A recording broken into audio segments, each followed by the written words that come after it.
안녕하세요. 교육건축 대표 김치입니다.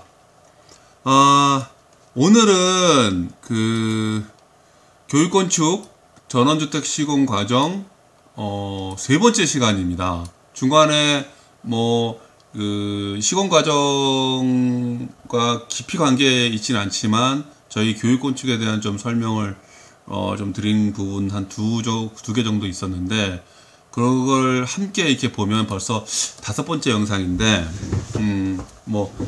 이제 번외 영상은 말씀드릴 건 없는 것 같고,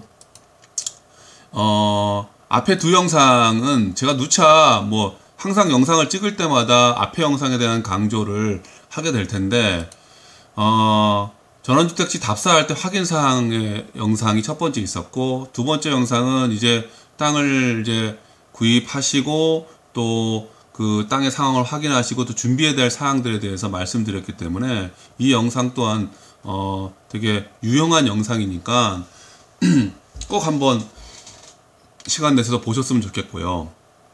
이제 땅을 구입하셨어요.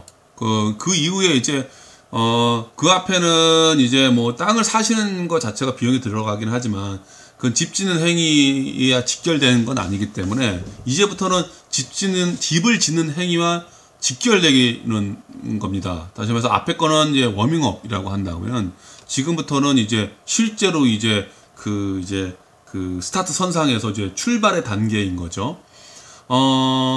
땅을 대부분 그 건축주님들께서 이렇게 구입을 하시면 두 가지 종류로 나눠요. 하나는 이제 토목공사가 필요한 땅. 다시 말해서 이제 경사가 좀 심하게 졌거나 주변과의 높낮이가 차이가 나거나 등등 때문에 토목공사를 해야 되는 땅. 또 하나는 옛집이 있어가지고 그 집부터 허물어야 되는 땅. 그렇게 나눠져요. 아마 대부분의 건축주님들은, 특히 예비 건축주님들은 토목공사에 대한 이제 땅을 전원주택지랑 토목공사를 해야 돼. 이것에 이제 정보가 있거나 들으셨을 텐데, 이 부분은 사실은 많이 듣지 못하셨을 거예요. 왜냐하면 평소에 관심이 없으셨기 때문에. 그 이유는 이제 전원주택에 대한 이제 구상을 하시는 대부분 분들이 어떤 땅을 이제 집이 있는 땅을 생각을 잘 못 하시니까. 그러니까 어떤 땅을 구해야 되지? 내가 전경이 이렇게 흔히 말하는 배산 임수일 수도 있겠지만 앞에 산이 탁 있고 탁 이렇게 나무들이 이렇게 딱 내려다 보이고 그 약간 높으면 좋겠다. 바람이 좀 불었으면 좋겠다. 아니면 햇볕이 많이 들어오는 땅이면 좋겠다. 그리고 내가 이제 집을 2층으로 지어서 1층은 예를 들면 우리가 쓰고 2층은 자녀들이 놀러 올 때 쓰고, 이런 구상, 텃밭은 어떻게 하고, 이런 구상을 하시지, 집을 철거할 구상을 안 하시니까요. 그런데, 막상 제가 신축을 이렇게 저희들이 이제, 짓게 되면서, 이렇게 문의가 들어오시면, 이제, 현장을 이제 가게 되면, 열에 한 두세 곳은 옛집이 있어요. 그러니까 주택 철거가 굉장히 중요한 거더라고요. 처음에 저희들이 이제 몇 년 전만 해도 주택 철거에 대한 생각을 안 했는데, 주택 철거를 어떻게 하느냐에 따라서 신축의 비용, 그다음에 전체 공사 비용이 달라지더라고요. 그래서 저희들이 실비만 받고 주택 철거를 해드립니다. 이게 무슨 말이냐면, 철거 업체는 마진을 남기지만 저희들은 신축을 계약해 주시는 그런 조건 하에서 실비만 받고 해드립니다. 요건 여기까지만 말씀드리고요.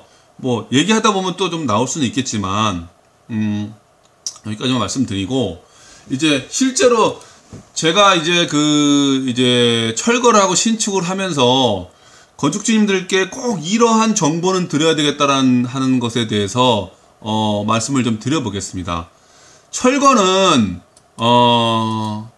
정말 신축을 위한 철거여야 됩니다. 집을 이제 전원주택을 짓고 사시려고 하시는 분들은 반드시 이거를 유념해 주셨으면 좋겠습니다. 철거는 신축을 위한 철거여야 됩니다. 뭐 말이 맞죠? 철거업체가 그냥 딱 들어와서 철거만 하고 가면 신축을 고려하지는 않습니다. 왜냐하면 그분들은 철거가 전문이지 신축은 잘 모르니까요. 그래서 사실 뭐 교육건축이 철거를 하는 이유 중에 하나가 여기에 있기도 합니다. 뭐 돈을 벌기 위한 것도 있지만은 결과적으로 그 건축주님들께 이제 비용을 아껴드리고 저희도 돈을 벌고 뭐 이런 그 복합적인 목적도 함께 있는 거죠. 왜 철거는 신축을 위한 철거해야 되냐면요. 자, 한번 보십시오. 이제 대부분 그 집을, 이제 땅을 사시면 이제 집을 지어야 되니까 바로 이렇게 철거를 진행하시는 분들이 많으세요. 근데 그게 신축을 위한 철거가 아니라 말 그대로 철거를 위한 철거가 돼버린다는 거죠. 왜냐하면 아직까지 땅을 이제 구입하시고 그 땅 위에 어떤 집을, 얼마만큼의 크기의 집을 지을지, 어떤 모양의 집을 지을지, 높이는 2층을 지을지, 이걸 완전히 구체화해서 구상하고 계시지 않아요. 또 배치는 어떻게 해야 될지, 뭐, 동남쪽으로 해야 될지, 뭐 이런 거 있지 않습니까? 그러니까, 철거만 딱 해버리면, 전기는 딱 끊을 수밖에 없죠. 그러니까, 철거만 딱 진행을 해버리면 전기를 끊고 전기를 재사용해야 되는데 건축주님들이 그거를 잘 생각을 못 하셔요. 그러니까 철거를 하시더라도 전기를 철거하시더라도 재사용할 수 있게끔 하셔야 된다는 거. 그 다음에 설비도 마찬가지예요. 요게는 좀 이게 설계가 구체화된 이후에 철거를 진행하라고 제가 말씀을 드렸는데 이게 좀 이제 철거 업체도 사실은 이런 거 가지고 어떻게 할 수가 없습니다. 왜냐하면 아까 좀 뭐 배치라든지 크기라든지 이런 걸 고려하지 않고 수도를 끊고 수도를 써야 되는데 어디다가 다시 수도를 설치해야 될지 이게 모르죠. 철거 업체도요. 한 사진 한번 볼까요? 볼게요. 이 현장은 보시면은 저희들이 이제 텃닦기 토목을 하러 들어갔습니다. 근데 들어갔는데 보시다시피 이게 그 창원 마산 현장인데 그 설계가 나왔어요. 근데 설계가 나오고 집의 크기가 나왔는데 집 안에 상수도 계량기가 있으면 안 되잖아요. 그러니까 설계도가 어느 정도 구체화되어 있으면 철거할 때부터 이거는 벌써 옮겨졌어야 되는 거죠. 다시 말해서 신축을 위한 철거가 진행되어 있겠죠. 그리고 또 이것도 뭐 어떻게 또 뭐 중원부원하는 건데 철거 업체는 이런 것까지 다 해주지는 않습니다. 그러다 보니까 저희 교육건축이 이렇게 함께해서 진행해 드린다는 말씀 좀 드리고요. 이런 이유 때문에 집 설계가 구체화된 이후에 꼭 철거를 진행하라는 말씀을 좀 드리고요. 또 이렇게 폐기물이 있는데 자 이걸 한번 보십시오. 요것도 굉장히 중요한 것 중에 하나입니다. 자 이제 철거를 하게 되면요, 이제 집 설계가 어느 정도 구체화되어 있으면은 거기서 나오는 폐기물 중에서 뭐 돌도 여러분 너무 많으면 딴 데 치워야 되겠죠. 흙도 너무 많으면 치워야 되겠죠. 그런데 설계가 구체화되어 있지 않으면 내가 이 돌을 쓸지 이 흙을 내보내야 될지 안 나오는 겁니다. 그래서 가급적이면 그냥 철거를 하고 그 필요 없는 흙이라고 해서 내보내고 이렇게 하는 것이 아니라 설계도가 나온 다음에 신축을 고려해서 폐기물을 어떻게 처리할 건가. 예. 특히 여기 콘크리트 부분도 있어요. 이게 콘크리트 부분은 주택의 경우에는 건축 폐기물로 이렇게 반드시 신고를 해서 처리해야 되는 경우가 있고, 어느 정도 양이 이제 우리가 보시게 되면은 기초를 치게 되면 콘크리트잖아요. 그러니까 기초 밑에 콘크리트를 깐다고 해서 문제가 생기지는 않습니다. 그래서 소형 주택을 지을 경우에 콘크리트를 재활용하실 수도 있어요. 땅을 다지는 데서 쓸 수도 있고요.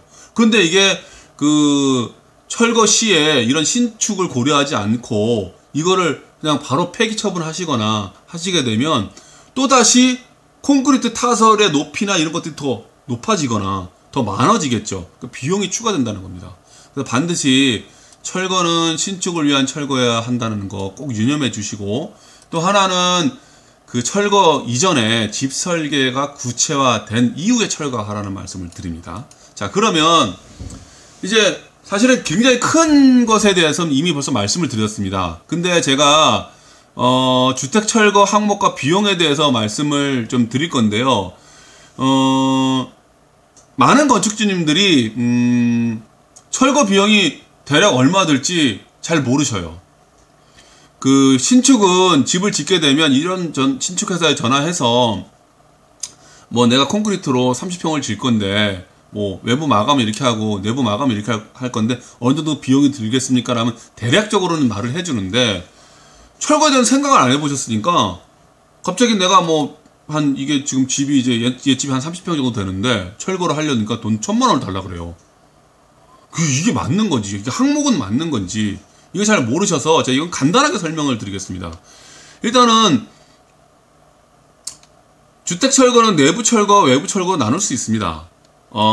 내부 철거에는 안에는 뭐 창이나 문, 가구, 뭐 가전, 사실은 가전은 요즘에는 이렇게 내놓고 뭐 몇만 원씩 딱지 붙이면 이제 가져가는 경우니까 이거는 건축주님이 미리 진행해 주시면 좋겠죠. 근데 뭐 에어컨 선이나 이런 것들은 또 어떻게 보면 해체해야 되고 하기 때문에 이런 것들은 이제 비용이 들어가는 부분이고요. 장판 이런 것들도 미리 다 해체를 해야 됩니다. 그리고 뭐 안에 있는 엑셀, 그러니까 난방관 같은 거죠. 이런 거 다 해체를 해야 되는데, 요런 거 하는데 대략 30평 기준으로 봤을 때 한 3일에서 5일 정도 걸려요. 그러면 거기에 이제 사람들이 이제 그 인건비가 들어가겠죠. 뭐 하루에 이제 뭐 얼마 들어갈지는 모릅니다. 그러니까 집의 형태에 따라서 뭐 작업의 양에 따라서 결정이 되지만 그리고 또 거기 있는 폐기물 처리해야 되겠죠. 그러면 그 하루에 한 뭐 7, 80만 원을 치더라도 5일을 하면 곱하기 5 하면 되고 3일을 하면 곱하기 한 3 하면 됩니다. 근데 그런 정도의 비용은 들어갑니다. 왜냐하면 사람들이 3에서 5일 뜨게 되면 최소한 2-3사람이 계속 작업을 해야 되고, 그거를 또 폐기물 업체에 갖다다 줘야 되잖아요. 그럼 폐기를 쳐야 되고요. 그러면 대략 하루에 한 7, 80만 원 들어가요. 저희가 했을 때는 그래요. 그리고 또 외부 철거가 있죠. 지붕 같은 경우에 스레트가 나오면 스레트 업체에는요, 해배당 한 25,000원 내외를 받는 것 같아요. 그런데 이게 30평이면 100해배가 아닙니다. 지붕을 따지고만 150해배 정도 나오는 경우입니다. 지붕은 경사가 져 있고 처마가 더 길게 빠져나오니까, 그러면 25,000원 곱하기 150 정도 하면 적어도 한 300-400 정도는 되죠. 그러니까 철거 비용이 벌써 거기에 2분의 1까지는 안 돼도 거의 2분의 1 가까운 비용이 들어가는 겁니다. 그러니까 대략 그냥 예상을 좀 해보시면 될 겁니다. 그 다음에 콘크리트가 나오면 콘크리트도 폐기를 처분을 해야 되는 경우가 있죠. 이거 사진 한번 봐볼게요. 이건요. 여기를 보시면 이 부분 되게 중요한 부분은 아닙니다. 그렇지만 뭐 참고하시라고 하니까, 이게 지금 전체가 이제 30평 정도의 규모인데 이게 전체가 다 뒤집혀 있었어요. 그래서 저희가 이게 이제 폐기물 세트 업체는 전문 업체에게 위탁을 합니다. 그때 당시 때 한 450만 원을 달라 그랬어요. 근데 이거는 30평이었지만은 150해배가 아니라 한 170해배 이렇게 나왔어요. 그리고 그 스레트의 두께가 두꺼웠어요. 그래서 무게가 많이 나갔고 해서 이분들이 이렇게 딱 밀봉을 합니다. 그래서 이 스레트는 이제 발암물질이기 때문에 이게 반드시 이거는 신고를 하셔야 됩니다. 신고를 하고 내가 이걸 처리했다라고 신고를 해야 되고요. 그러지 않으면 신축을 하고 나서 준공을 못 받습니다. 이 점 꼭 유념하셔야 되고요. 자, 콘크리트에 대한 건데요. 콘크리트 한번 볼까요? 콘크리트는 제가 이 앞에도 말씀드렸지만 적당량은 뭐 땅을 다지는데 또 우리 기초가 들어가는 그 부분에 이렇게 보강 작업을 위해서 이렇게 다져가지고 묻어가지고 기초를 올릴 수도 있습니다. 그러니까 기초 자체가 아니라 기초 그 밑바닥이에요. 땅 상태가 좀 질거나 하는 경우에 그렇게 하실 수 있는데, 이거를 이제 그 처리를 하실 경우에는 이것도 여기 지금 처리를 하고 있지 않습니까? 이 지금 여기 실어가지고 이제 전문 이제 그 콘크리트 처리 폐기물 업체에 이제 위탁을 해서 진행한 건데, 이 경우에도 시에 신고를 하셔야 됩니다. 그러니까 콘크리트가 나갔어요. 근데 신고를 안 하시면 이것도 준공 받는데 여러분들 악영향을 미칩니다. 준공을 못 받을 수 있습니다. 그래서 반드시 이걸 신고하셔야 됩니다. 그리고 이런 것은 그 우리 저기 이 공무원들이 모를 것 같죠? 아닙니다. 위성 사진으로 그 기존에 있지 않습니까? 그 집들을 이렇게 주기적으로 찍고요. 공사를 시작하고 그다음에 착공계 같은 게 이제 들어오게 돼 있거든요. 그러면 수시로 왔다 갔다 합니다. 그렇기 때문에 그냥 비용이 아깝다고 해서 막 처리하시면 절대로 안 됩니다. 자, 그 다음에 이렇게 금속 부분 이렇게 있는데, 이런 것들은 그 비용을 안 받고 자기네들이 이거를 이제 그 고물상이나 이런 데선 그냥 비용을 안 갖고 실어가 갑니다. 그래서 저희들 같은 경우에 저희들이 그 비용을 요청하지는 않습니다. 그러니까 그래서 이런 것들은 대부분 그냥 비용이 안 들고 처리할 수 있으니까 처리하시면 되고요.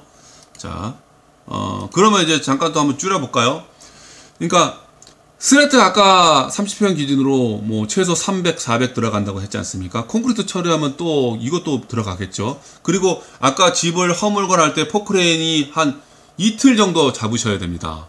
그러면 거기에 포크레인은 한 대당 50만원 정도 줘야 되는데, 여기에 뭐 간식하고 이렇게 하면 그냥 한 5만원 정도 추가를 좀 또 해야 되겠죠. 그 다음에 또 관리하는 사람, 이걸 단순히 철거만 하고 폐기만 하는 것이 아니라 어떤 걸 철거하고 어떤 걸 폐기할 건가 또 결정도 해줘야 되잖아요. 안내도 해줘야 되고, 그런 관리 비용이 또 사실은 또 한 1, 200 들어가겠죠. 그러면 그 30평 기준으로 적게는 한 7, 800, 많게는 한 1200 정도. 그러니까 저희들 같은 경우에는 이제 이렇게 철거 비용을 이윤을 남기지 않기 때문에 실비로 뽑아가지고 했을 때는 저희들은 철거업체보다 한 10%, 15% 정도는 좀 낮더라고요. 요건 그냥 참고하시면 될 것 같고요. 그래서 대략적으로 제가 좀 이렇게 말씀을 드렸어요. 오늘은 뭐 되게 긴 시간이 필요하지 않아서 이렇게 철거할 때는 반드시 지켜야 될 것들, 그 다음에 철거의 항목과 비용을 말씀을 드렸고요.